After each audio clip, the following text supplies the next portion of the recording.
हमारे साथ शहबाज गिल के वकील फैसल चौधरी साहब मौजूद हैं। आज दोबारा 2 रोज़ के लिए शहबाज गिल साहब को जिस्मानी रिमांड के लिए पुलिस के हवाले किया गया है। इन्होंने मुकदमा लड़ा शहबाज गिल का, आगे क्या लाहे अमल होगा? सर, सबसे पहले तो बताइएगा, दोबारा फिर शहबाज गिल साहब को 2 रोज़ा जिस्मानी रिमांड पर भेजा गया है। आप मुकदमा लड़ रहे हैं, इस केस को कैसे देख रहे हैं, क्या होगा फाइनल? अनफॉर्चुनेट है, बदकिस्मत है कि उनके ऊपर टॉर्चर के रिकॉर्ड भी आ गया है, रिपोर्ट भी आ गई है, उसके बाद तो नहीं दिया जाता।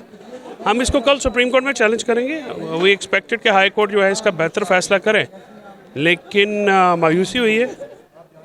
इसको हम आगे चैलेंज करेंगे और यही हम कर सकते हैं, और इंशाल्लाह कानून और आइन की हदूद में रहते हुए जो भी हो सकेगा शहबाज के लिए हम करेंगे। सर, आप कानूनदान हैं, चीज़ों को समझते हैं। खान साहब ने जो स्पीच में एडिशनल सेशन जज ज़ैबा चौधरी साहबा के लिए कहा, अवामी कहती है अदलिया को शायद खान साहब को इस तरह नहीं कहना चाहिए। एक कानूनी तौर पे आप कैसे देखते हैं इसको? नहीं, वो अगर कोई गलत काम करे उसके खिलाफ ये कहें कि आपके खिलाफ एक्शन लेंगे कानून के तौर पे, तो कंटेम्प्ट थोड़ी होती है, उसमें कंटेम्प्ट तो नहीं हो सकती। आप ये कह सकते हैं कि जोश खिताबत में या थोड़ा वो आईजीज़, और मेरे ख्याल में वो उन्होंने वो मजिस्ट्रेट को तो उस तरह से नहीं कहा, आईजी और डीआईजी को कहा था। एनीवेज, वो जब आएगा मामला तो देख लीजिएगा। हाई कोर्ट में भी सर इसको केस को जिस्मानी रिमांड के खिलाफ आप लोग जा रहे हैं, उसमें आज भी हेयरिंग थी, उसके हवाले से थोड़ा सा बताएंगे? जी, इस्लामाबाद हाई कोर्ट में फैसला हो गया है और उन्होंने जिस्मानी रिमांड दोबारा उन्होंने उस रिवीन ऑर्डर को सस्पेंड नहीं किया। वो गलत फैसला वही सुप्रीम कोर्ट में चैलेंज किया।